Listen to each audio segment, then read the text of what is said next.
So let's go ahead and start tonight, as we usually do, reciting the praise to Shakyamuni Buddha 3 times in English. That's on page 73. To the founder, the endowed, transcendent destroyer, the one gone beyond, the foe destroyer, the completely perfected, fully awakened being, perfect in knowledge and in good conduct, Sugata, knower of the world, supreme guide of human beings to be tamed, teacher of gods and human beings, to you, the completely and fully awakened one, the endowed, transcendent destroyer, the glorious conqueror, the subduer from the Shakya clan, I prostrate, make offerings, and go for refuge. To the founder, the endowed, transcendent destroyer, the one gone beyond, the foe destroyer, the completely perfected, fully awakened being, perfect in knowledge and in good conduct, Sugata, knower of the world, supreme guide of human beings to be tamed, teacher of gods and human beings, to you, the completely and fully awakened one, the endowed, transcendent destroyer, the glorious conqueror, the subduer from the Shakya clan, I prostrate, make offerings, and go for refuge. To the founder, the endowed, transcendent destroyer, the one gone beyond, the foe destroyer, the completely perfected, fully awakened being, perfect in knowledge and in good conduct, Sugata, knower of the world, supreme guide of human beings to be tamed, teacher of gods and human beings, to you, the completely and fully awakened one, the endowed, transcendent destroyer, the glorious conqueror, the subduer from the Shakya clan, I prostrate, make offerings, and go for refuge. Go forward in the prayer book to either 97 or 98 for the short mandala offering, depending on which version you have. And then we'll do that prayer in English, the offering mantra, Idam Guru, and so on. And then refuge in bodhicitta, once in English, twice in the Tibetan. This ground, anointed with perfume, strewn with flowers, adorned with Mount Meru, for continents, the sun and the moon. I imagine this as a Buddha field and offer it. May all living beings enjoy this pure land. Idam Guru Ratna Mandalakam Niryatayami. I go for refuge until I am enlightened to the Buddha, the Dharma, and the Supreme Assembly. By the merits I create through listening to the Dharma, may I become a Buddha in order to benefit all sentient beings. Sangye chodang soki choknam la, jangchu bardu dakni kyabsu chi, daki chunyan gipe sunam gi, dola penchir sangye drupar shol. Sangye chodam soki choknam la, Jangchu bardu dakni kyabsu chi, daki chunyan gi peso namgi, drola penshir sangye drupar sho. Okay, you can set the prayer books aside till the end of class when we do dedication. Let's do a short meditation to set our motivation after we focus our mind for a bit using the breath. That's the microphone here.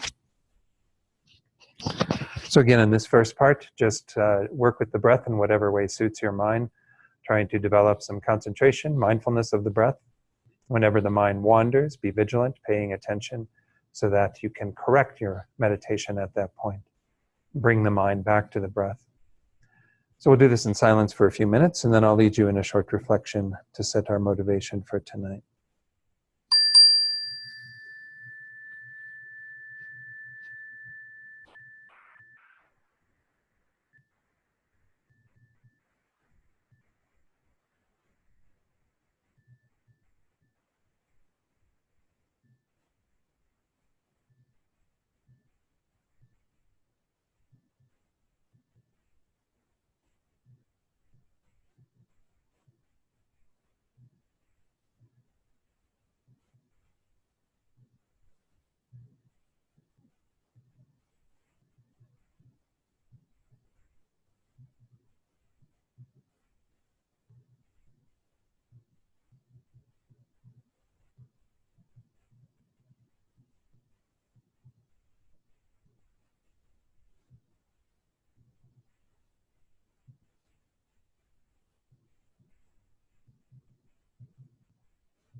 So now with our minds a bit more focused, let's set our motivation.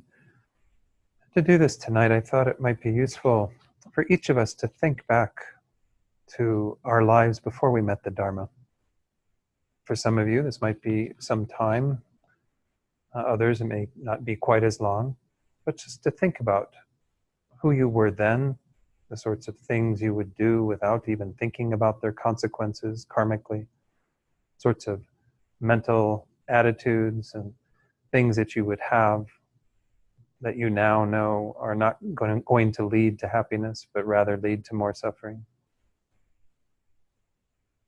Just try to contrast where you are right now in terms of your own practice of the Dharma with where you were then, before you met with these teachings.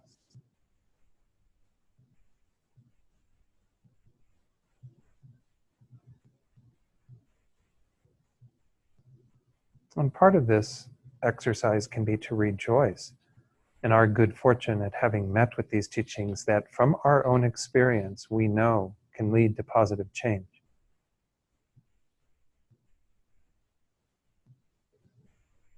But we can also then see that with the skill that we will have if we develop our minds more, if we actually attain a more capable state, all the way to the state of Buddhahood, we will be able to help others to apply the Dharma in their lives. We have seen how the Dharma has changed us. We know from our own experience that it can change others. So really be here tonight with that intention of helping others to change, but it means, of course, that we have to change ourselves in more lasting ways first. We have to develop our minds fully. We have to become more capable. So this is that mind of bodhicitta that holds these two intentions, these two aspirations, that far-reaching desire to benefit each and every single sentient being through helping them to find the Dharma and to use it in their lives. But the recognition that we have to become enlightened in order to do that. So with that mind that's rejoicing in your own accomplishments, think that you're here to continue that path of accomplishment all the way to Buddhahood.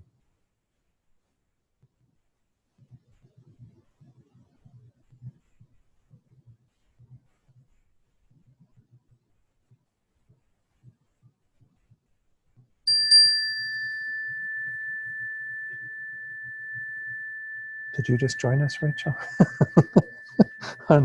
Online, I saw Rachel's name come up. Anyway, so welcome. This is class 31, believe it or not, session 31 of Minds and Mental Factors, this basic program course. We're nearing the conclusion of this text, and in the last class we completed at least the major discussion on the 4 changeable mental factors. Again, the pages for that were page 82 was where they were introduced, these 4: sleep, regret, investigation, and analysis. And they were covered over the following pages. We got all the way up to towards the bottom of page 85, where it kind of again concluded the talking about them individually. And now we're going to go on and talk about the whole category of changeable mental factors. So any questions on the individual mental factors at this point? We'll see them, some of them kind of recur when we get to this discussion of the 5 obscurations or obstacles, sometimes called the 5 veils. But we won't be talking about them in as much detail as we already have. So let's go ahead and start in the bottom of 85. And this discussion of the category of changeable mental factors says, why are these 4, sleep, regret, investigation, and analysis, called changeable? We talked about this a little bit in the last class, right? They're called changeable because they become virtuous, non-virtuous, or unspecified through the force of being concomitant with the motivating thought. So, and again, and they're a little different than just the way other mental factors, such as our discrimination and intelligence or wisdom, all of those, the way that those become virtuous or non-virtuous, because they become that by way of being together with another thought motivating factor and what have you. Whereas regret in and of itself gets flavored because of the thoughts that we bring to regret. For example, regretting something that is non-virtuous, it becomes virtuous. Regretting something that is virtuous, regret becomes non-virtuous. So again, this is the power of these mental factors through the thoughts that accompany them that are not really other mental factors, but are involved in regret or sleep or investigation or analysis, that they thereby become one of these three flavors of either virtuous, non-virtuous, or what we are calling unspecified, which essentially means a neutral kind of karma that's created. It's usually called unspecified because I guess, again, you can't really specify an outcome from it of suffering or happiness. So continuing there, it says, afflicted sleep, regret, investigation, and analysis obscure the entire class of virtue in general, and especially the three trainings in ethics, meditative stabilization, and wisdom. So we can see that when these do have a flavor of being afflicted, of being by virtue of what's together with them non-virtuous, then they can become pretty major obscurations in regard to engaging in these three higher trainings. We're going to see these three trainings in regard to the 5 obscurations. It's coming up a little later on this page. We've encountered these before, and they're in the Lam Rim. In which section of the Lam Rim? Anyone? I can't hear you. Okay. They're usually introduced before the great scope, in the middle scope. So usually in the middle scope, in the small scope, again, the major teachings are around death and impermanence, the lower rebirths, which gets us kind of to a place where we need to have something to answer that question, that dilemma of what will happen after we die, and the probability, the likelihood that we'll end up in an unfortunate rebirth. And the answer to that is refuge and karma. And then that will help us to attain a good rebirth. That's the motivation of the person of the lower scope. The middle scope, for the person of middling capacity, the motivation is to not just want to be born in a favorable state, it's to not want to be born again, because the cycle of rebirth, no matter where we end up, is unfavorable, is dissatisfactory. So again, in those teachings, we look at the Four Noble Truths, the kind of the core of the Four Noble Truths, and we look at the 12 links of dependent arising, and the answer to understanding the process by which we continue to take rebirth in samsara is to engage in the 3 higher trainings. Now again, in the middle scope, it is true that they don't go into great detail with regard to the 2 latter trainings. Concentration and wisdom aren't really discussed in full until we get to the great scope and we look at them in the context of the 6 paramitas, the perfections of a bodhisattva. But nonetheless, they are introduced at the end of the middle scope as the way to attain liberation. So anyway, that's just to give us context for those where we see those in our Lam Rim teachings. So that's just kind of explaining why these are changeable and what happens when they are non-virtuous together with afflictions. Again, we can't equate those two. Remember that when we went through the afflictions, there are a few afflictions, afflicted states of mind, that are not non-virtuous by their nature. That's ignorance and the view of the transitory collection in particular. Those two can accompany even virtuous minds, because we can engage in generosity while still clinging tightly to the self, while still, having some lack of confidence in karma even. But nonetheless, when we engage in those actions, they won't produce the ultimate result, but they will still produce favorable results, because generosity, the mind of kindness, the mind of compassion, these are in and of themselves virtuous states of mind. And they can still be together with ignorance and this view of the transitory collection. But all right, let's go on then to these 5 obscurations. These are taught in sutra, and many of you have encountered these before. They're often taught even in the context of a course on meditation, beginning course, because there are 2 ways we could talk about 5 obstacles to meditation or concentration. One is the way that we've already talked about it in regard to attaining calm abiding.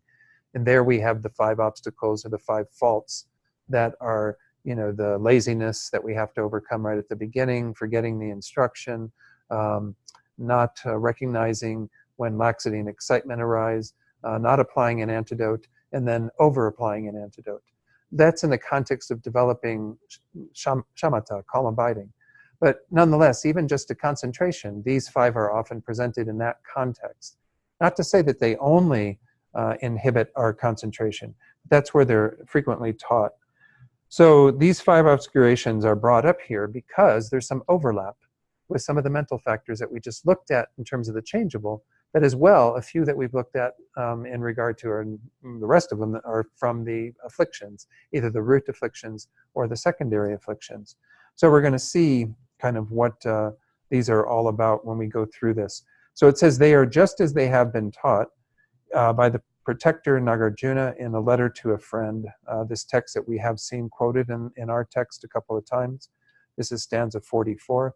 Let's read this together. Excitement and regret, harmful intent, sleep and lethargy, aspiration for the desire realm, and doubt are the 5 obscurations.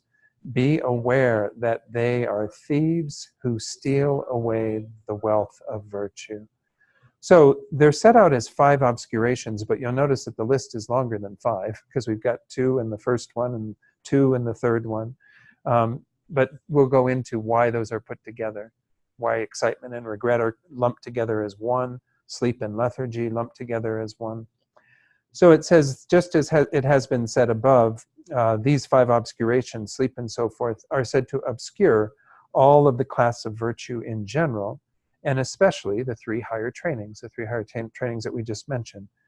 These 5 obscurations are: 1, excitement and regret counted as 1, sleep and lethargy counted as 1, and then 3 through 5, which again goes a little outside of the order of what the verse is. Harmful intent is 3rd, aspiration for the attributes of the desire realm, which is essentially is attachment. It's an attachment, an aspiring for, desiring of these attributes of the desire realm, which once more, we saw that in our explanation earlier, that's the objects of the senses, of the 5 senses. And then doubt, and here we mean afflicted doubt, just as we saw when we went through the root afflictions, and doubt was included there as one of our 6 root afflictions. So each of those last 3 are counted individually. The other 2 contain 2 elements to them. So now to line them up, Yeshe Gyaltsen, our author, says, furthermore, aspiration for the attributes of the desire realm, that level of attachment for the sense objects, and harmful intent, this malicious mind, which we also saw again in our afflictions, mainly obscure the training in ethics. And we'll talk in a moment about why that's so, but we can see that obviously attachment and anger, these 2 poles of reacting to things, are often what drive us to engage in a lot of non-virtue and thereby not fulfill the training in ethics. The next bullet point, sleep and lethargy, as well as excitement and regret, those 2 sets of 2, mainly obscure the training of mind. Oftentimes this is called training of mind, but what do we mean by training of mind? All of Buddhism is training of mind at some level, is we mean meditative stabilization or concentration. That's the second of the 3 higher trainings. And then the last one, doubt, and it's interesting that they put investigation and analysis in here. Those were the 2 other changeable mental factors that we saw, right? We've seen in our list sleep, and we've seen regret. So now we've got investigation and analysis being thrown in here. And so it's kind of interesting. I mean, in many of the other presentations, and certainly in any commentaries on this verse and letter to a friend, because investigation and analysis aren't even mentioned, they aren't put on this list in terms of how they are correlated to obscuring one of the 3 higher trainings. So maybe we need to talk about that a little bit, but essentially I would say that whenever they become non-virtuous or afflicted, then they definitely are obstructing our wisdom, right? If we are investigating and analyzing things, whether, again, investigation is the grosser, coarser level, and then in analysis is the more precise looking into things. If we're doing that with an afflicted mind, because we do that with regard to objects of anger, we do that with regard to objects of attachment. So if we're doing that with an afflicted mind, then obviously it is acting as some barrier to our developing the wisdom that knows things as they are. And doubt, quite clearly, gets us into trouble. If we get to a 2-pointed mind where we don't know which way to go, the way that leads to liberation and the way that just continues to lead to entrapment in samsara, and we can't decide, what to do, we're stuck at that level, our wisdom will never progress. So that's how I see it. I don't know. There's no commentary that I've seen that really explains why investigation and analysis have been lumped in here. They're not part of the 5 obscurations. Again, in my estimation, it just means when they're together with any other type of affliction, then they're going to inhibit wisdom from arising. Anyone have any comments on that? All right. I'll share in a moment a slide from a couple of slides from a commentary on Letter to a Friend that will explain this in a little more detail. But it says here, also the Compendium of Knowledge teaches that these 5 obscurations obscure ethics and meditative stabilization. So in Asanga's text, it says that the 5 obscurations are only involved in the 2 higher trainings.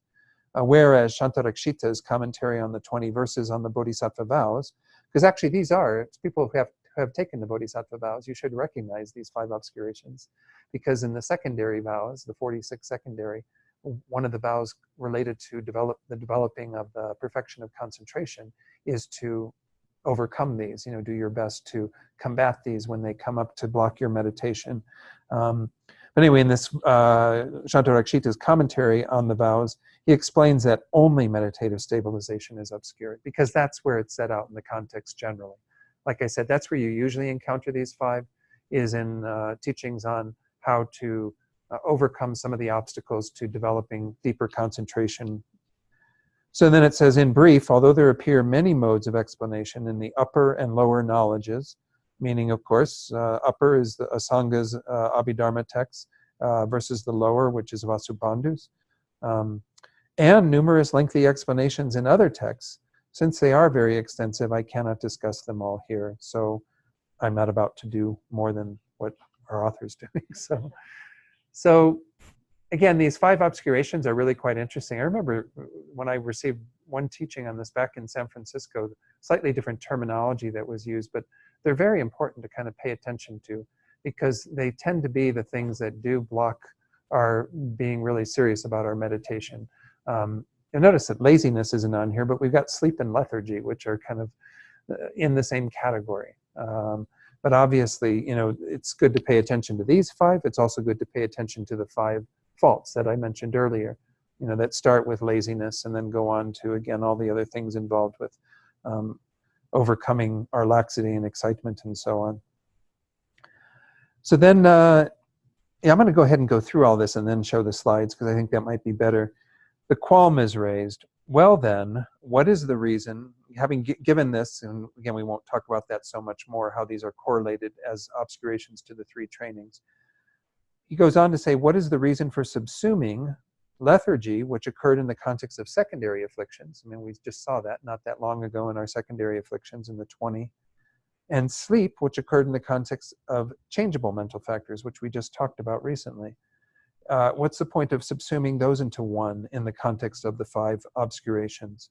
And then similarly, what's the reason for subsuming excitement? Excitement, does everyone recall excitement? It was in the list of our 20 secondary as well. And then regret, which we just saw, which is in the changeable. And what's the reason for subsuming those as well?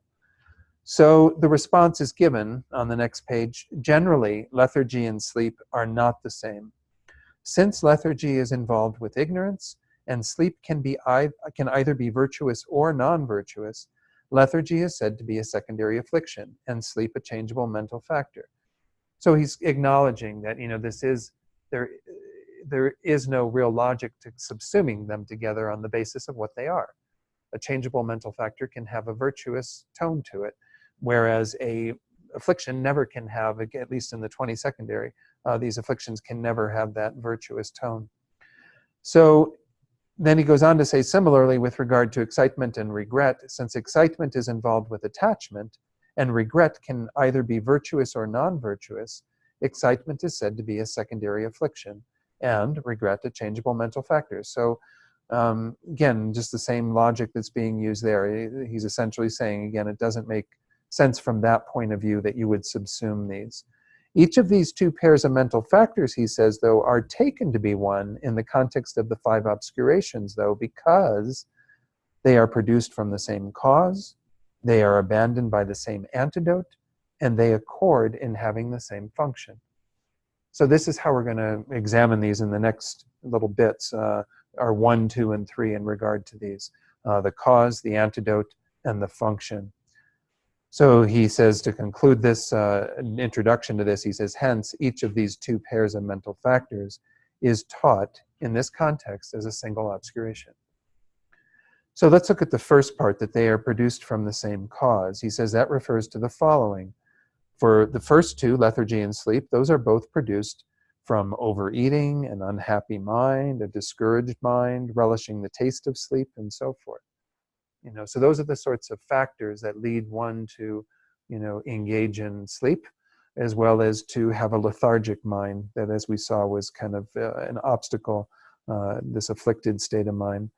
Both excitement and regret are produced from conceptions of having indulged in the attributes of the desire realm, sense objects, having fun, laughing, and so forth in the past, and from the notion that one will not die and the like.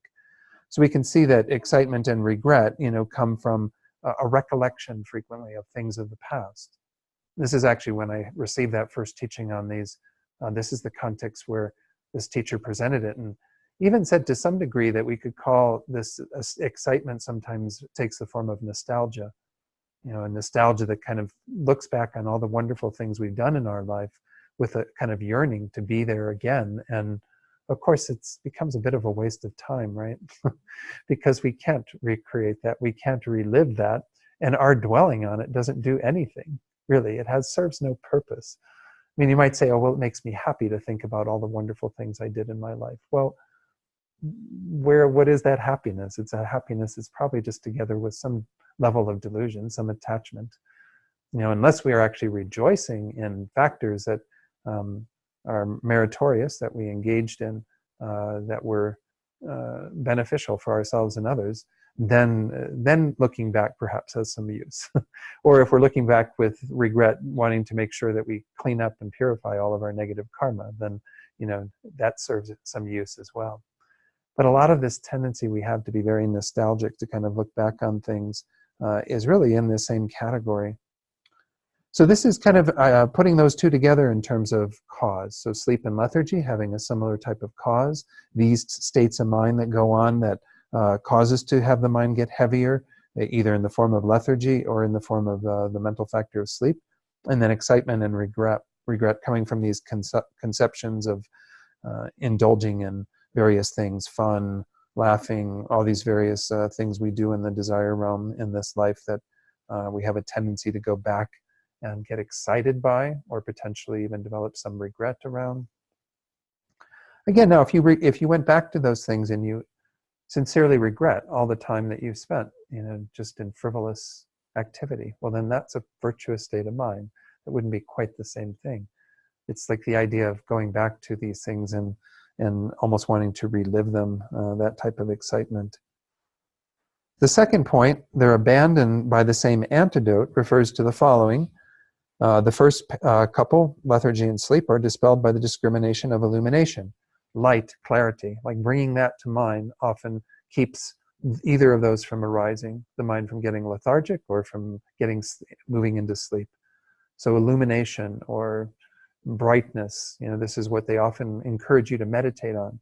If you're sitting there and you're just, the head keeps falling over and you just can't really do the work of meditation that day, then they encourage you to kind of, raise the body up, even open the eyes up a bit, but meditate on very bright light, turn the lights up in the room even, So excitement and regret, both of those can be dispelled by holding the mind inwards on an object of observation.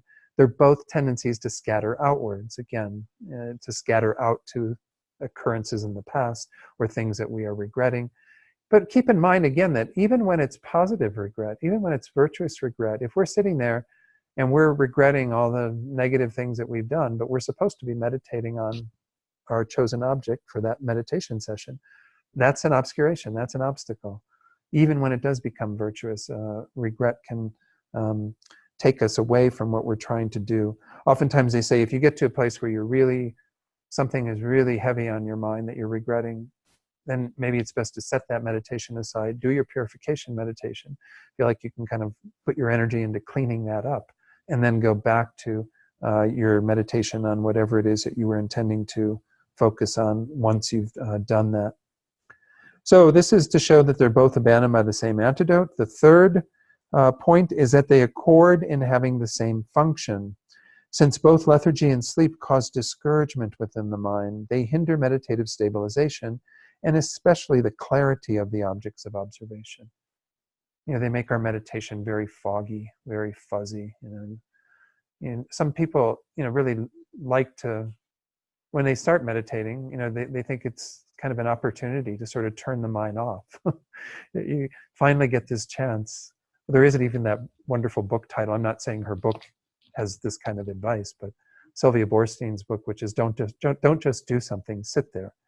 And so we have this idea that when you sit there, you're not doing anything, and that's not the case. I mean, as we know, meditation is very active. It's meant to be a very heightened state of mind. It's not, I'm just going to sit down and so when people sit down to meditate, oftentimes it kind of reduces the clarity, the sleep and lethargy come in, and the mind just becomes very dull, maybe even discouraged, but the idea is the function of that is to bring the mind into that kind of darker, less clear state. And then excitement and regret hinder single-pointed abiding, and so their functions accord in that way, because they both cause you to move away from the object to these external things, these thoughts from the past and what have you. So any questions about those and how they're presented? Yeah, Bob. Yeah, I mean, the thing that strikes me, especially as we went through the last section, I can sort of see why these things would come up in a category of meditation or concentration. Because basically, it seems to me like all five of these observations fall into the two main obstacles, which are either mental sinking or distraction. Right. Because if you look at the list, essentially, sleep and lethargy is mental sinking. And excitement, regret, harmful intent, aspiration, desire, realm, and doubt are basically have to do with various types of distraction. Right. So if you ask, what are the causes of mental sinking, then you can delineate these two categories of lethargy or sleep. And if you ask, well, what could I be distracted to? Then these other categories sort of tell you all the kind of distraction might rise. So for those online, Bob was just pointing out that, if we go back to how we often talk about that, there's really two main obstacles to meditation: the tendency for the mind to wander outward, to get distracted in that way, or the tendency for it to sink inward, for there to be like an inner collapsing of the mind. That you've got those two forces, and all five of these can be subsumed within those ideas. I won't go into all the detail that you shared, but anyway, I think it's very true. So let's go to the slides then and take a look at, I decided to share from two books. Let me get this online with the folks. Share the screen. One is this book that's just simply called Nagarjuna's Letter. It's a translation by Artemis Engel, whose name has come up before. He also did the translation of a summary of the five heaps, I believe. And it's this little book. And this is actually commentary by Venerable Rendawa. Does anyone know who Rendawa is? We've talked about him in the Sunday class some weeks ago. Somebody, I think, major teacher. Somebody's major teacher, yeah. Get a clue from Rachel. Somebody who we're kind of commemorating this year. No? 600th anniversary, yes. Lama Tsongkhapa. Lama Tsongkhapa is one of his main teachers. Anyway, it's kind of interesting that he actually wrote this whole text. It's a commentary on the letter to a friend by Nagarjuna, which I've actually never had full teachings on it. Verses come up here and there in different texts, but anyway, it's a quite interesting text. There's a few translations out there. This one was translated by Artemis Engel as well as Geshe Tarchin, who also, Geshe Lobsang Tarchin, who had a center in New Jersey, really quite accomplished scholar. And so I've just shared a few passages from here. He goes into the explanation of why are they called the five obstacles. This is the first topic we saw, is kind of that they're obscurations for the three trainings. He says it's because they're detrimental to the three trainings. The attitudes of sense desires and malice are detrimental to superior morality. in that the craving for sense objects prevents one from adopting the practice of morality in the first place. So the practice of morality is first thwarted in that if we're totally caught up in our attachment to objects of the senses and just going after every delicious, delightful thing that we can in the world around us, well, then that's not going to be so productive in regard to our practice. Again, I don't want it to make, we're not talking about how you have to become shut off from the entire sensory world. I mean, that's not what the goal in Buddhism is. But to be able to have a better relationship with sense objects, recognize that we do have to eat, we do have to engage in things that will have some pleasurable experiences involved with them, but nonetheless to reduce the craving, the attachment, the aspiration for those objects. So this is the first side of it. But malice then, where morality has been adopted, though, animosity prevents one from putting into practice those instructions which are given by another person. So whether it be animosity that is in our lives in other ways, but certainly we can also even have animosity to those people who are encouraging us to practice. Not wanting to move in that direction, not wanting to take their teachings more seriously and what have you. So this is why they are said to, in this context, to be hindrances to the higher training in morality. But again, it doesn't mean that these are the only examples, I don't think. I think we could certainly say that a mind that is caught up in those two patterns of anger and attachment is not going to be so good at practicing the Dharma necessarily. Not that we all deal with our own levels of it. I'm not trying to say we're all supposed to be perfect in regard to those, but rather if we don't have the ability to refrain from those to some degree, we're probably going to find it very hard to engage in morality. Because a lot of our actions of non-virtue are motivated by those two. So, yeah, Bob. Yeah, I agree with everything you say. The only thing that strikes me as a little bit odd, that basically what you just said would be true of any of the illusions or afflictions. Right? Yeah. Yeah, I suppose it is true that what I just said, that you could say any of the delusions or afflictions could, whether it's the primary or the secondary, could be said to be that. But I think, some of them certainly, become larger obstacles than others.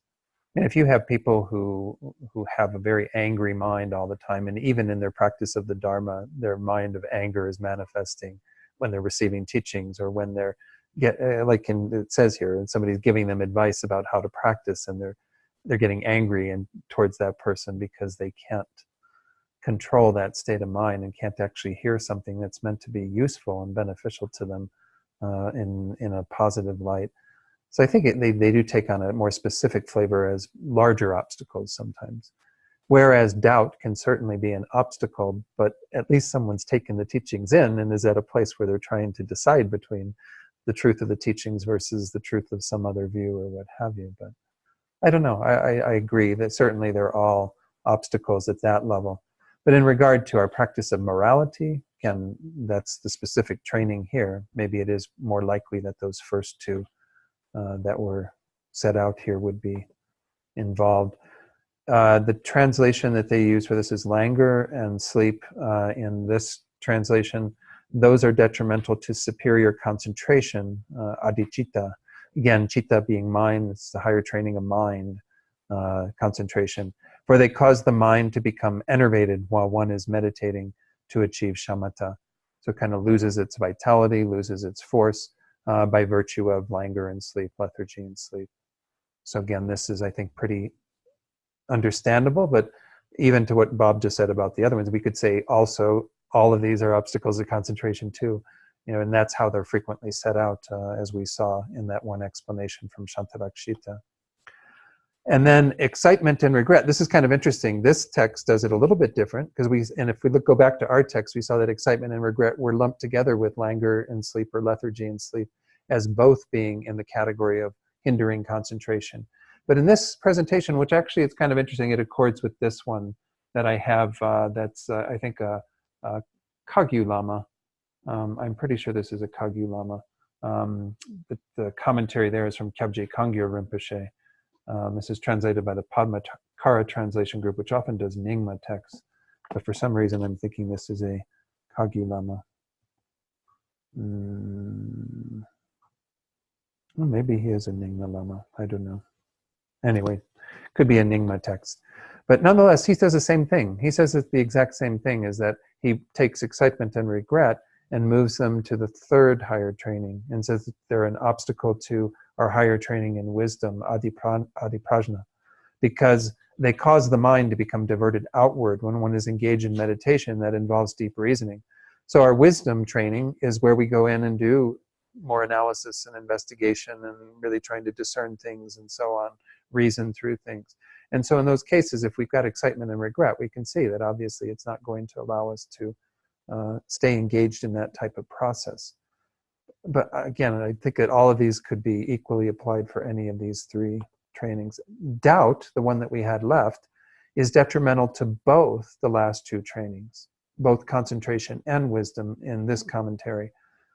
For without resolving any uncertainty that may arise while meditating, one cannot remain fixed in the state of equipoise, which is the union of shamatha and vipassana. Again, this is a union of calm abiding and special insight that we've talked about in the past. That is the basis for developing the perfection of wisdom, for developing your direct realization of emptiness and so on. So you can't develop the concentration that would be the shamatha component of it due to doubt. You're doubting whether this is even a path to attaining concentration. And then you're also doubting the teachings on the wisdom side. And so you can't possibly get to this state of equipoise of the union of those two when you have doubt, afflicted doubt present. Remember that when we went through doubt, we didn't in any way discount doubt in its entirety. Doubt is a useful factor on our development of our correct view. They say actually after our initial wrong consciousness, which is where most beings are at, they go through a process of doubt that moves them further and away from what is incorrect to what is actually correct until they get to a correctly assuming consciousness, a correct assumption about things. And then they have to go on through reasoning and deeper insight to develop more conviction in what is true. So any questions up to this point in terms of that presentation? Again, I don't think there's any absolute thing about this that it would have to be the way that's set out in our text, or it has to be the way it's set out here. Obviously, he said that Chantarakshita said that they're all just for concentration, and we saw, other presentations as well. Then he goes on to say why they're grouped together. This is from that same book, Venerable Randhawa's commentary. He says, the first pair, excitement and regret, are thus grouped as a single obstacle because, one, they are both derived from similar causes, such as reflecting upon family, relatives. Two, they both cause the mind to become distracted. That's their function.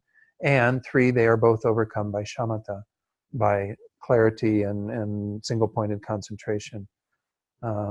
Bringing the mind to that point, not clarity, I mean single-pointed concentration, it includes clarity obviously, but this is excitement and regret. So once more, those are the scattering out of the mind. We're going to try to bring the mind to that point of single-pointed concentration. So we just see a slightly different order here, and there's not really much more that's being added in terms of information. The second pair, sleep and languor or lethargy, are as well grouped as a single obstacle because, one, they too are derived from similar causes, in this case, an excessive amount of food, for example. Two, they both cause the mind to become enervated, to lose its vitality, to become ineffectual in that way.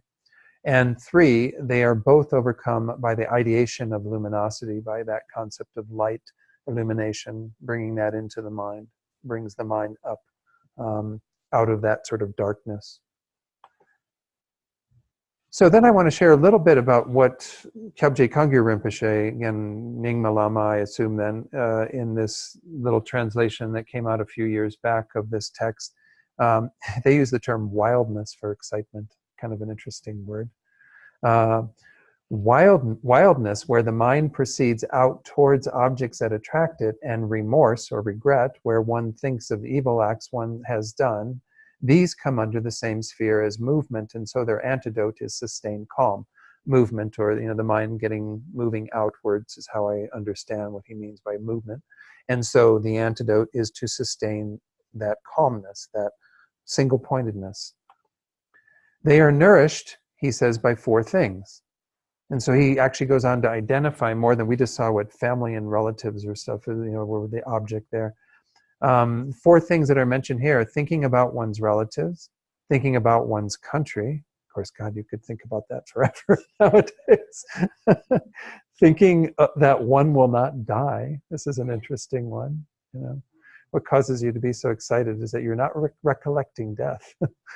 And 4, remembering the games, laughs, and good times one enjoyed in the past. That's a bit of that nostalgia flavor to this, right?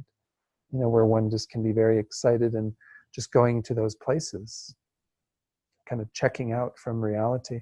What's kind of interesting is, when we do have that nostalgic mind, we have a tendency, as we do with a lot of things, to embellish all of that, right? And to think that the good times were so much better than where we are now. And they were probably events and occurrences just like where we are now, but we've, through our hindsight, made them into so much greater than what they actually were. At least we do that with a lot of our crazy sensory experiences and what have you. But so I found this interesting, and that's why I shared it, is because it seemed to be a bit more of an elaboration on the list of things that could be the object of excitement and regret. And of course, we can regret some of these things too when we're thinking about them. Since wildness and remorse are both nourished by the same things, they are counted as a single hindrance. So in this presentation, they kind of lumped them together on that basis because they have the same things that are causes for them. In this presentation by Kyabdjur Kangri Rinpoche, he goes on then to talk about dullness and somnolence. And so instead of lethargy and sleep, we get some interesting terminology. Dullness, in which body and mind are disinclined to meditate and one feels in low spirits. And somnolence, where the mind, powerless, withdraws and folds in on itself. So we talked about these 2 minds before in our mental factors. So he says both of these come under the same sphere as dull-wittedness and lack of clarity, and are therefore counted as one. So he says then the antidote to these is clarity. And they are nourished by 5 things: feeling thick, unclear, heavy, and disconnected. Like this translation, I'm not sure what to make, feeling thick. Are you feeling thick today? You know that one? It's just a strange way of putting a label on it. I think we all know what it means, but yeah, it's a kind of, I didn't have a very good meditation. I was feeling too thick. Unhappiness, that we can have a sort of mental unhappiness. We saw that in our explanation in the text as well. This 3rd one, stretching. I don't know. I mean, I tried to make sense out of this. There's no additional commentary. I don't know if it's just like what happens when you start, stretching when you're yawning or something, like that's part of moving you into sleep or lethargy. I really don't know. Maybe you did too much stretching and you got really tired from it. I'm not sure what to make out of it.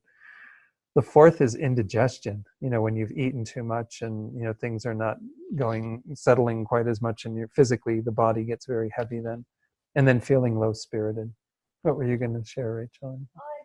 I'm thinking of if we took thick and we kind of don't take it quite so literally. What if we don't take stretching quite so literally and think about stretching the mind?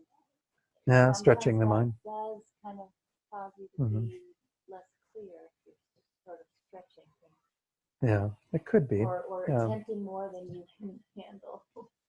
So it could be, as Rachel said, that maybe we're not, just like thick isn't meant to be taken literally, that, there's actually an increase in the width of ourselves or something.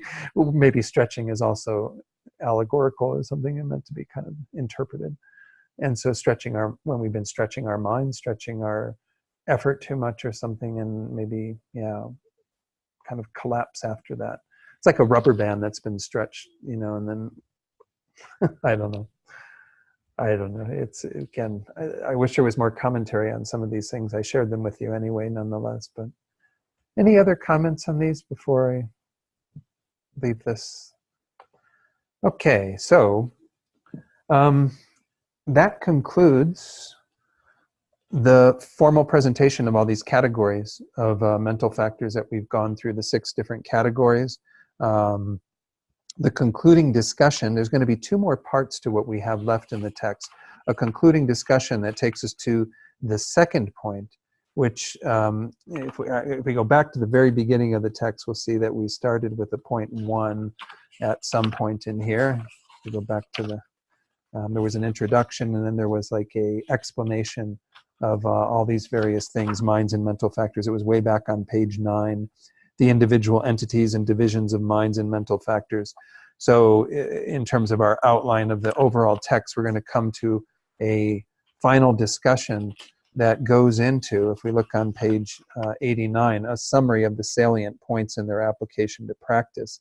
So there's where I'm going to probably maybe do a little bit more discussion around things and kind of taking ideas if there are things people would like to do during these remaining sessions that we have until I leave.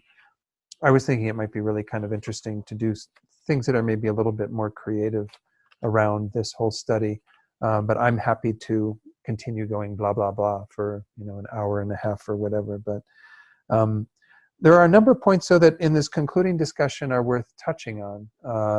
I'm not going to be able to explain all these in part. I mean, there's one, the top bullet point on the next page, that just gets really, really strange because you have to go back to the Abhidharma teachings, and I don't know that I want to do that, and I don't know that it's as relevant.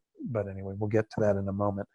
But it says here, thus I have explained, this is Geshe Gyaltsen talking, merely the identities of the root afflictions. This is on the bottom of 87. I've explained the identities of the root afflictions, the secondary afflictions, and the 4 changeable mental factors. Of course, he's also, you know, talked about all the other mental factors that we've looked at, but he's highlighting these 3 in particular. When explained extensively, there are the following very important points that must be known in their entirety, and most of these points do have to do with the afflictions and with when we have afflicted states of mind. Of course, one is the individual and entities. You know, this is why we've been studying all of this, is because it's really important to be able to kind of, as Venerable Rabina says, to know who all your crazy roommates are. You know, we've got a lot of stuff going on in our minds, and we need to be able to say, oh, there's that roommate that we call, you know, harmfulness, and there's that roommate that we call lethargy, and there's that roommate that we call whatever.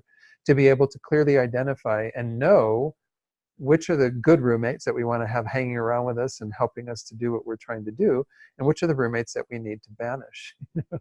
Keep them in their rooms, you know, shut the door, lock it up, and throw away the key.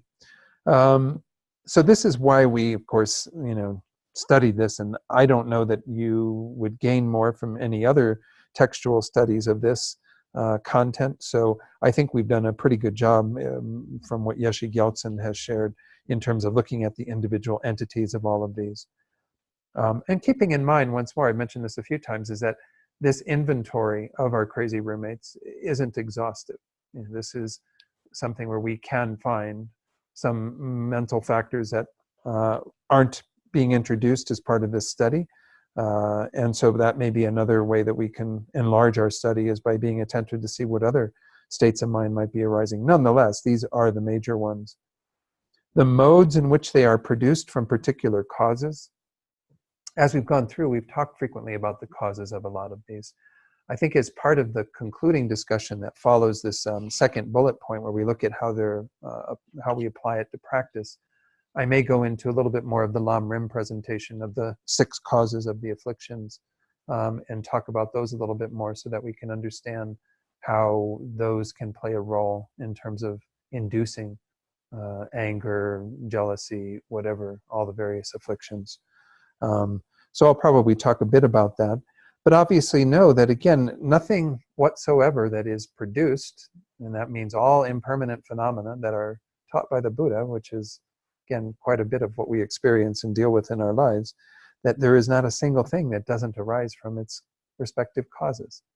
So if we understand the causes of developing delusions, and we need to be attentive to reducing them, eliminating them, dismantling them, we understand the causes for having more virtuous states of mind, then we need to do everything we can to support those and adopt those.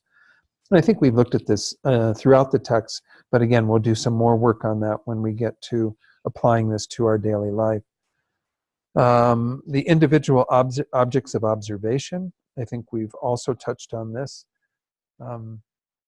Again, everything that we observe, we can bring whatever state of mind we want to it at some level. Obviously, certain things are going to induce more pleasurable things. Recall going back to the first 5 mental factors, which are omnipresent. They're kind of the the basic functioning of the mind. That when we do encounter an object, because there's never a subjective mind without an object, there's always the two and the mental factors that accompany it. There's going to be something that is experienced. We come into contact with that, not just meaning the physical contact, the mental factor of contact that registers as a mental event that is already flavored to discern it as pleasant, unpleasant, or neutral. On the basis of that, we have a feeling that arises, which is pleasant, unpleasant, or neutral. And then we discriminate things on the basis of that as something we want to continue to have, something that is different than what we had before, whatever, all the various levels of discrimination. We have an intention in moving towards the object. Oftentimes accompanying that will be all of the other afflictions, or might have virtuous minds, but nonetheless, intention is that factor that moves us there. And then the attention that pays kind of a more unbroken and deeper investigation of that object. So this is happening all the time. You know, we are dealing with objects. These 5 mental factors that are omnipresent are initiating with everything that we meet. And those things that we do experience as pleasant, unless we have some control over our minds, we're going to quite naturally go to minds of attachment and all the variations on attachment that we saw when we went through the secondary afflictions. And then when we have something that is unpleasant, we're going to very frequently go to those that are in the nature of anger and all the secondary afflictions that derive from that. And then when we have things that are neutral that we experience, then we go into more dullness and ignorance and not necessarily having any clarity around those experiences. So this is kind of the thing is that I'm trying to point out here is that our objects of observation are going to continue to be in the variety of those sorts of 3 things that register, and our responses to in regard to that, or reactions in regard to that. But it is important to understand that we have to sometimes bring a different awareness to things then. Because objects of observation that become more virtuous are only through us bringing along for the ride those virtuous mental factors, those things that help us to change the tone of what we're experiencing. Whereas our default is to have the afflictions present, and by virtue of that, generally have a non-virtuous mind. So I don't know. I mean, there still would be different individual objects of observation for some of these, because once more, again, you don't have a mind of anger towards a pleasant object. You don't have a mind of attachment towards an unpleasant object. You know, so there is some specificity around this. But in general, these 3 different types of experiences that we have in regard to objects are the starting point for so much of what we talked about here. I don't know, that's the way I see it, but anyway, anyone want to share anything else on that? Yeah, Bob. Yeah, it's interesting to me. I mean, this notion of category is so powerful. You know, and to me, when you look at the whole system, just a whole system of different types of categories being important. You know, and it makes me think of mindfulness. You know, you're practicing mindfulness, you're supposed to be aware of what's going on in your mind. But it's hard to be mindful unless you have categories to play with. Right. And essentially, what this whole text provides is this very detailed list of categories. So no matter what goes through your mind, you have a way of identifying it, you know, giving it a label. Exactly. Yeah, Bob was just pointing out how one real value of this text is the way it helps us to categorize things so that we know what's going on. If through the force of our mindfulness we can be aware and know what's happening, then we can put things in the proper category. We can understand them for what they are, which is really important. I mean, it was kind of interesting. Even in Monday's class on anger, we didn't get that far because it's just a 1-hour class and you just sort of scratch the surface. But just having kind of an ability to label things and start to talk about them already helps people to gain some appreciation for, oh, now I know a bit more about this little monster called anger, and I know a little bit more about this angel called patience or whatever. And so I think that, you know, having this awareness around things and being able to put them in categories, put them in their respective camps kind of helps. You know, it may not be enough, again, because there's a lot more that we have to do, but it really does help to organize things for our own work, the work that we all have to do. So then the next one bullet point is concomitance, which of course, you know, this word means kind of all the things that kind of concur, that are happening at the same time with regard to what's going on, concurring states. to kind of get what's all happening in that same retinue of that particular factor, all the things that come along for the ride or that are part of that experience. Again, I think there's some usefulness in doing that. I don't know what to do with that other than to just mention it. I don't know that we need to go through and talk about. I think I mentioned to you that in the book called The Path to the Middle, Khensur Yeshe Topten, I think, is the Lama that was interviewed by Anne Klein for that book. In that, he says that when you have the mind directly realizing emptiness, you have 26 mental factors concomitant, present with that. That this is all that's in the retinue of that. Of course, you have your 5. I don't have the book in front of me. You have your 5 that are the omnipresent. You have your 5 that are the object determining, because it's getting at its object emptiness. So you have 10 there. You have all of the virtuous mental factors present, apparently, which is kind of interesting. They are conceptual in nature, and you've got a non-conceptual mind, but nonetheless, they would be manifesting from having been there prior to that wisdom being manifesting, I guess, is how he would explain it. So you have 11, that's 21. And then the other 5, geez, I don't know, maybe it was 23. I think it's 23. It can't be 26. 26 doesn't make sense. Maybe it's 23, and then you have investigation and analysis present, which are the changeable ones. So you would have investigation and analysis, which are virtuous in that case, the 11 virtuous, the 5 omnipresent, and the 5 object determining. So you've got a huge retinue that's all along, that's concomitant with your direct insight into emptiness. But I don't know, again, that we need to go into exercises around what's all present when any particular mind is manifesting. But yeah, Bob. I mean, to me, I can sort of see how it might be helpful to comment. Yeah. Because, for example, I mean, if you're practicing mindfulness and you're exploring your mind, and a certain mental factor comes up, Yeah. Then if you have concomitants, it suggests that other things should also be present. Right. Once you know that, it actually helps you. Then you Yeah. go and look, is this other thing present or not also? And it helps you sort of explore your mental state. So Bob's just sharing that, may be really useful at times to have that awareness of concomitants, because when particular mental factors arise through the force of our mindfulness, if we're able to see them there, then we will have an understanding of perhaps what else will be in their retinue coming along. But I think it's, our minds are really pretty complex when we look at this model for looking at Buddhist psychology and what's happening at particular moments in our minds. So that might be a useful exercise. Maybe we can put that into, one of these nights of working with that.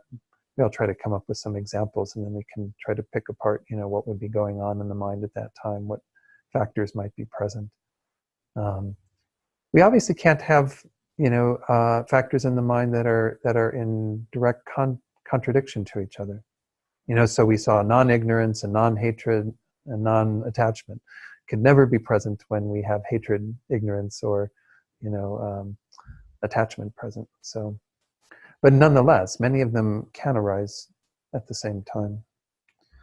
So this is again, I'm once more dealing with not a lot of commentary on all of this. It seems like all the Tibetan teachers, they get to this point and they feel like they've taught the text, and they just kind of read this and then they maybe make 1 or 2 comments, and that's about it. So I'm not putting them down in any way by saying that. I'm just saying this is the tendency, I think. Maybe that's how they were taught as well. So they just don't feel like there's much more to say at that point. Synonyms. Synonyms are useful. As I've gone through this, I've tried to share with you the way that other people have used in English different translation equivalents for some of these terms. But to find in your own mind what has a similar meaning. It's impossible, I think, for everything to be identical, but nonetheless, things that are alluding to the same idea. Because some words will be richer for others. There might, certainly you see that in yourself, where you can read a particular translation and find it really relevant, and other times, other translations may not hit home. Then the modes of transformation into the virtuous, non-virtuous, or unspecified. Certainly this is the case for, these that are neutral in nature, that do transform when we have a particular mind state present. So recall that, again, it's not just these 4 changeable ones that we looked at that transform. All 5 object determining and all 5 omnipresent will get flavored by what thoughts we bring to them. And again, keeping that in mind, that one of the most important of the five omnipresent is intention, because it is intention that is the action of the mind. It's the movement of the mind. That is what creates karma, technically, is the mental factor of intention. So whenever we have a virtuous state of mind that is together with our intention, then we are going to be inducing a positive karma to be planted on our mind stream to ripen into the causes of happiness and so on. And then, of course, if we do the opposite and we have non-virtuous states of mind, then our intention becomes flavored with that. So anyway, I think this is a pretty clear point, and we've gone through this, here and there. Any other comments on what's on that page, the bottom? I'll go to the top of the next page, and this is where, like I said, this very first one, you have to go back to the Abhidharma Kosha, or I assume it's in the other Abhidharma text by Asanga, but the two modes with regard to the unspecified, the obscured unspecified and the unobscured unspecified. I mean, essentially it means is you can have unspecified minds, meaning that they are not specified as virtuous or non-virtuous, as producing happiness or suffering. That can be obscured with regard to having still together with ignorance in the view of the transitory collection. Or you can have them that are unobscured, which is an unspecified mind that is not together with either of those obscurations. But that's about all that I want to share from it, because it gets quite complex when you look at it beyond that. Yeah, Bob? Yeah, but maybe another less technical way of looking at it is really just saying maybe it's important to have things that are unspecified. That's almost more like the changeable thing. That can go in any direction. That if they're unspecified, then depending on conditions, they might be virtuous or non-virtuous. And maybe somehow understanding what causes one to slide in which direction or the other direction. What aspects would cause these factors to move in the non-virtuous or to move in the, that might actually be very helpful. So Bob was saying, if we take it back to just this idea of the unspecified, though, because unspecified would be by its nature neutral, but obviously things can change. Factors can move it in the direction of virtuous or non-virtuous. And some awareness of that, I think, is useful. I would say, we do have a pretty neutral mind a lot of our day. I mean, it's not probably the majority of our day, perhaps. I mean, let's hope we have more virtue going on than unspecified or non-virtue. But there's a lot of times where the mind just kind of goes on autopilot, and there's not really much registering one way or another. And that's kind of what we mean by these unspecified states. But it does seem there's some delineation in the Abhidharma text between when those states are obscured and when they're unobscured. What does that mean? It means together with the obscuration of ignorance or the view of the transitory collection, or not together with us, as I understand it from the Abhidharma text. Yeah. And that would probably be also synonymous with either being virtuous or non-virtuous. Well, but no, I'm not so sure. Bob was saying, he thinks that maybe that would be what determines whether they're virtuous or non-virtuous. Because again, recall that, and I'm pretty sure it's the same for the lower tenets for Vasubandhu's text. I went back to Vasubandhu's Abhidharma Kosha. Well, you've got my my text, so I went back to the online transcripts and tried to find things in there. But the way it's explained, I think, is again an unspecified mind, when it is delineated as that, is a neutral mind. So you can say that that neutral mind can be together with these two afflictions, which I've highlighted that a number of times even earlier tonight. They are not by their nature non-virtuous. Ignorance of the nature of reality and the view of the transitory collection can be together with virtuous states of mind, and they of course can be together with unspecified states of mind. So you can have three different types of mind: virtuous, non-virtuous, or unspecified, or neutral. And so those minds can be together with any of those three, can be together with ignorance, not knowing the nature of reality, and the view of the transitory collection. Those two afflictions are afflicted in that they do cause the mind to not see things correctly. They're a delusion. They don't allow one to progress beyond just mundane concerns and what have you. But they are not non-virtuous in their nature. They're kind of a strange thing, an anomaly within the afflictions. That's why even in Geshe Rabtin's text, he often lumps all the afflictions in unwholesome mental factors. And it's a bit of a misnomer, because we can't say that, because unwholesome makes it sound like non-virtuous. And they are not all non-virtuous by nature, but many of them are.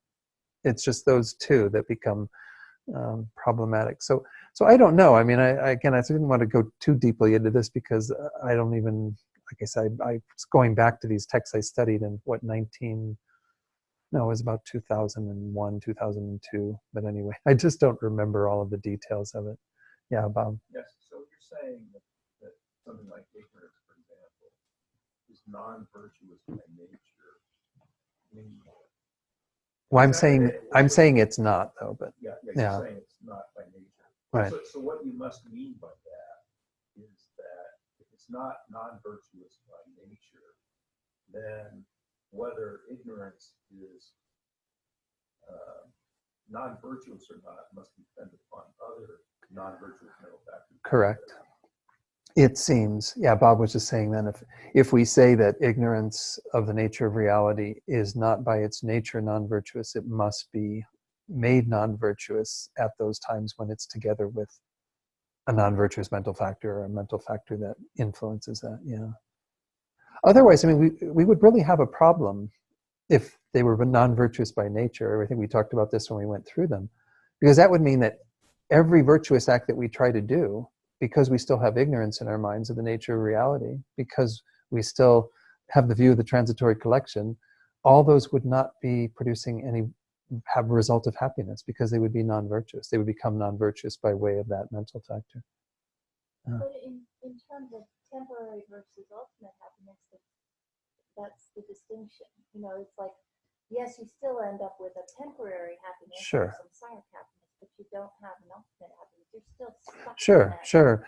I mean, Rachel's just pointing out, yeah, you still have that delineation of temporal versus ultimate happiness, but nonetheless, temporal happiness is still happiness. I mean, it's not ultimate happiness, obviously, but otherwise we couldn't create the causes for that. You couldn't create the causes for a good rebirth, essentially, because a non-virtuous action would only lead to a lower rebirth if it was non-virtuous by nature. Whereas we can do and must have done many actions that were virtuous in nature, that were still together with that ignorance, but they led to positive results in samsara, temporal results that were in that nature of producing or being produced by some virtuous mental factor that's together with ignorance. So they're still just temporal results, but nonetheless results of happiness. So is everyone clear on this idea?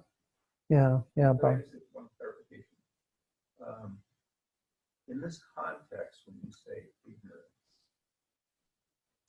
you're not talking about ignorance in general, like no. You're talking about the ignorance of not realizing information, seeing that things are inherently. The ignorance of the nature of reality. And again, in this school, it would mean, not understanding that things lack inherent existence. But, I even go to the place of saying, well, the other main category of ignorance, and there are many levels of ignorance, but in our text really just focused on two, right? It said that there's the ignorance of the nature of reality, and there's the ignorance of the law of cause and effect.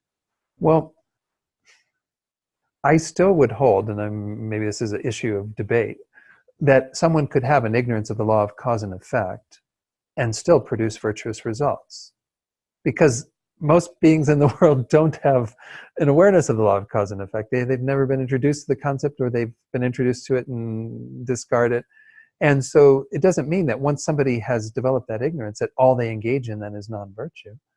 Because you can be together with that mind that's not aware of karma and the law of cause and effect and still engage in virtuous actions. I mean, I would say many people who are Christian, for example, that think that their good acts and deeds, all of what Mother Teresa did, for example, and serving the poor and destitute in Bombay and what have you, Calcutta, sorry. Yeah, I mean, that her acts are still meritorious and would produce positive results, even though she had no awareness of the law of cause and effect. So I even sometimes want to include that, but the more important one perhaps is to include the ignorance of the nature of reality. Yeah, Bob. Yeah, normally in the Buddhist thing, like the chain thing, you start with believing that everything is inherently existent. But then the next step is that believing that your own self is inherently existent. And it's really that belief in the inherent existence of self that usually leads to all your negative action. Right. So I can sort of understand that maybe if you just cut it at that first stage before you went to self, then maybe that could be sort of useful. So what Bob is saying is, if we talk about ignorance in terms of the view of phenomena other than the self as inherently existent versus the view of the self as inherently existent, then in your estimation, the neutral part or the unspecified part comes with the view of phenomena, but it becomes non-virtuous when it is a view of oneself. But that would be the view of the transitory collection. Well, yeah, but that's self. So when you have your inherent self, that leads you to want things that are attractive and be a person or create. Yeah, but I mean, I agree that it frequently can lead to selfish acts and can lead to attachment and anger and so forth on the basis of that adherence to the self, but it doesn't always. Because one can still even at the level of practicing the lower scope, to some degree you are still working with a self that you are adhering to, that you want to have a good rebirth in the future. Right? I mean, you can be practicing it that way. That's how it's introduced. It's like you have to be concerned about what you are going to be experiencing in your next rebirth. Well, that's a bit of this idea of holding to some concept of a self that is not there in reality, that you don't negate until you get further down the path. So I think that we have to be careful, and especially, again, because it is said that view of the transitory collection is the other mental factor that is an affliction, that is not non-virtuous by nature. So I wouldn't make that distinction myself, but I don't know. It'd be good things to debate again, to get into, because this is a tricky part of it.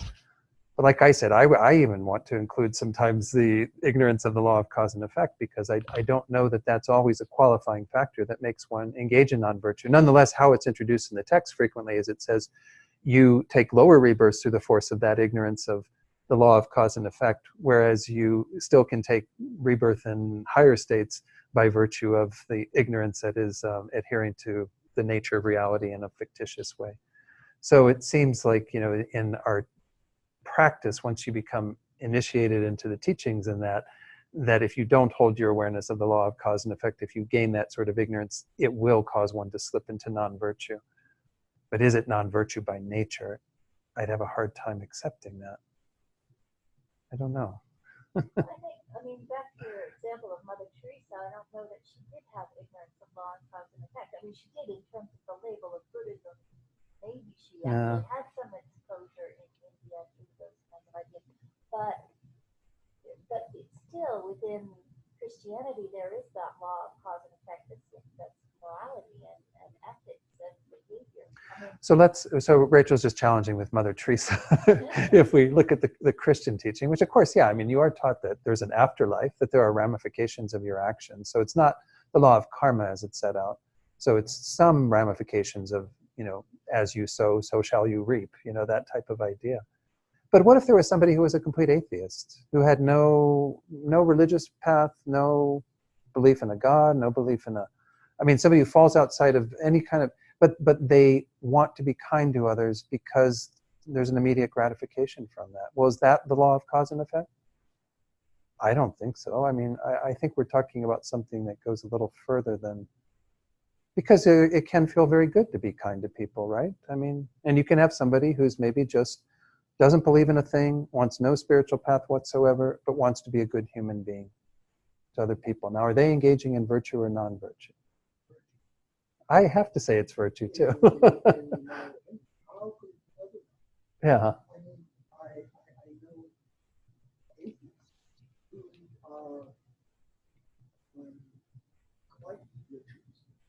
Their own nature, which has absolutely nothing to do with Christianity, Buddhism, or any of them. Yeah. Other than who they are. Yeah. So Tony's concurring and saying, yeah, that he knows people who don't have any belief system and are good people and engaging in good acts. And so he holds, yes, it would have to be virtue. They don't have an awareness of cause and effect. They aren't thinking about any kind of ramifications of their actions beyond the immediate gratification that one might get from that. Maybe they aren't even attached to that. Maybe they just are doing it because they like to see smiles on other people's faces. They want to see them, treated well. I don't know. So it does. Yeah. Yeah. So it comes from the heart, you're saying, yeah. Yeah. So I think this is where we get into some of these finer points, but I think it's worth exploring these because I don't want to belabor any of these issues, but to really get at, well, what's going on in the mind of somebody like that? And what are the mental factors that are operative?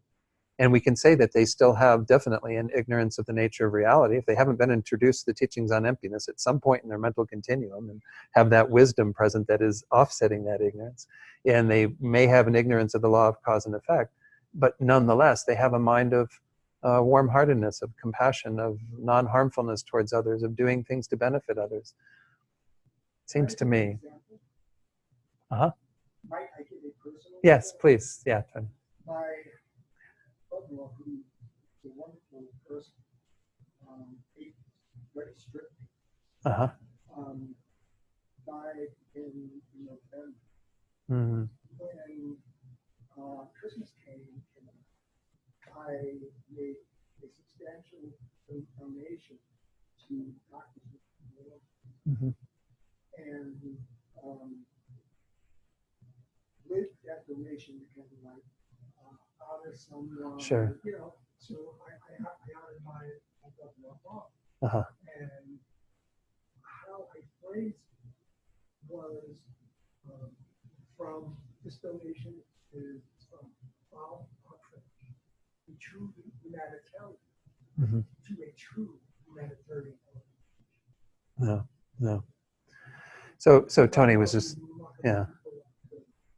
So Tony was just sharing the story of his brother-in-law who was atheist, had no real belief system, but was a true humanitarian, and a donation that you made in his honor to recall him as that and to give it to an organization that is definitely in the vein of being humanitarian. But anyway, I think that, again, these are things that could be debated and we could go into a bit more detail, but it's good to work with these examples to really understand what is happening. And I think it also, again, gives us some way to look at then our own minds. Because, of course, that's the main objective. It's not to know everybody else's mind. Just like any of these teachings, the goal isn't so that you can analyze everyone else. It's a goal so that you can analyze yourself and know what's going on in your own mind. But we have the same types of minds often. Even though we've had teachings on karma and all these things, we oftentimes are just floating around as if we were ignorant of these things and doing things on that basis. So I think it is important to examine this. Got a few comments I want to share from the folks online. From Mary Mogenberg, she says there's lots of people who refrain from a formal religious affiliation, and secular ethics, which we just did a course on here recently, that doesn't have to be rooted in a religious tradition. There are commonalities in secular ethics to many spiritual traditions, and then Rowena says many people think that what goes around comes around, or are just sensitive to other people's feelings. So it can be a variety of ways that people look at what's happening in the world and how they are contributing to it or part of it. So my own feeling is that when we do have to open up to a bit wider view of what some of these are, nonetheless, us as practicing Buddhists, when we read these sorts of things and go through a text like this, do need to take these things quite seriously. And so, like I said earlier, when it's pointed out that it's through the ignorance of the law of cause and effect that we generally take rebirth in the lower realms, and it's through the ignorance of the law of the nature of reality that we even will take rebirth in higher realms, but nonetheless, that's because as we practice Buddhism and begin to adopt an awareness of the law of cause and effect, then we will still only continue to take good rebirths until we've overcome the ignorance about the nature of reality. But the first thing that's going to be shut off for us, if we have a real adherence to the law of cause and effect, are rebirths in the lower realms and the suffering that ensues from that. Because then we'll be quite meticulous in making sure that we don't cultivate the non-virtuous states of mind and actions that will lead us there. So I think this is the relevance of this text, is to help us to understand, all these various things. We got into this discussion on the basis of that bullet point on 88, but this is equally relevant to what we saw on the bottom of 87, how we transform different states of mind into virtuous, non-virtuous, or unspecified. So, I don't know. It's about 8:15. Maybe we can leave off there with their individual drawbacks, though again, I probably won't have a lot to say about that. I think we've talked about that to a large degree, but we'll pick that up in the next class. And I'll try to work on maybe, some things we can do. I had this really crazy idea, because my dear friend Venerable Tenzin Choki, when she did a Lamrim class recently, a few years back, I think now, she had people do a skit at the end based on their study. So I thought it might be kind of interesting to do a skit as like each of you could play a mental factor in a mind or something. And no, I don't know.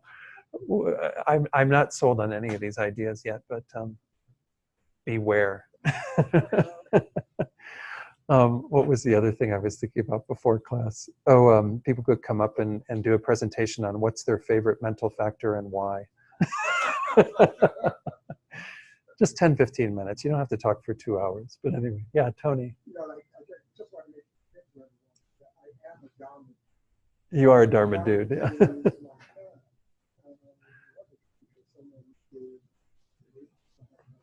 Yeah. Yeah.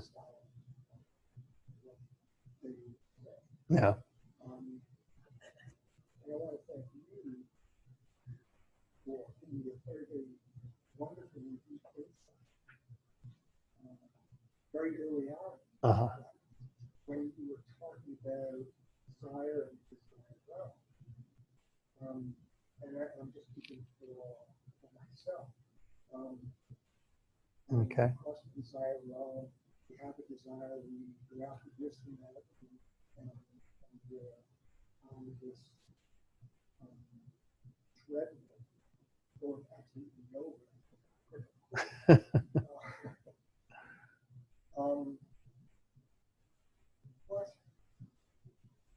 What I saw when we mentioned Dharma, I thought it was was numerous, many generations of lifetime where I've been in the desire realm as I am very well. Right. With all the desires. What? And almost instantaneously I saw that the greatest desire is for the desire realm. Yeah. The desire to be in the Yeah. Yeah. Right. that constant karmic application Mm-hmm. to the desire and not having the ability to spin out. Right. Right. So those online, again, Tony was just sharing his own experience from some things we've discussed here, particularly around desire and the desire realm, and how one of the main things that's propelling all of that is our desire to be in the desire realm, to be embodied, to have this experience, which, yeah, is like a deep rooted form of attachment that's driving the whole show.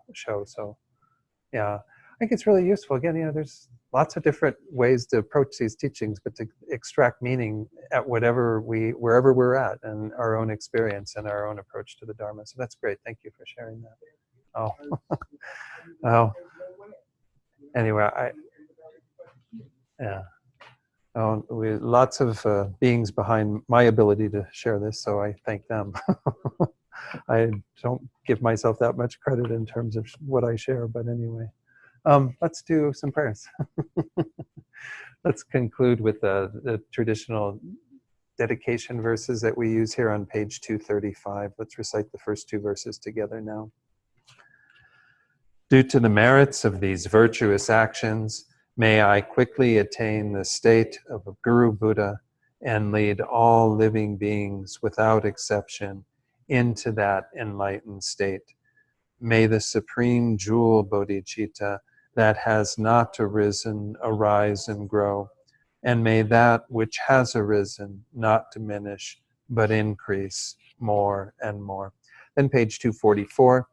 again, seeing that we do rely upon our teachers in the way that I was just talking, how I relied for what I do here on all these amazing teachers, such as His Holiness Lama Zopa that we're dedicating for now. But all these great teachers that each of us has that are active in this world, those teachers that we have met, that we are meeting in the present, that we will meet in the future.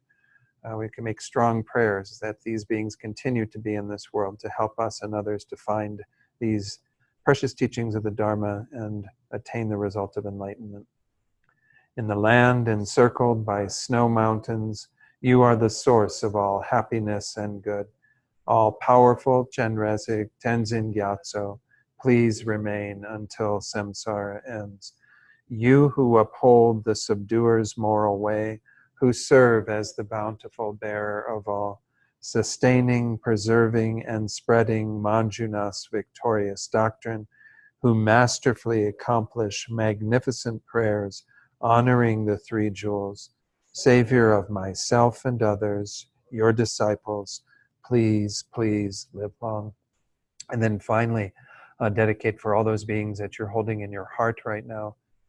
And certainly at this time, we can think about all those who have experienced the tragedies of last week in New Zealand and in Brazil earlier this month.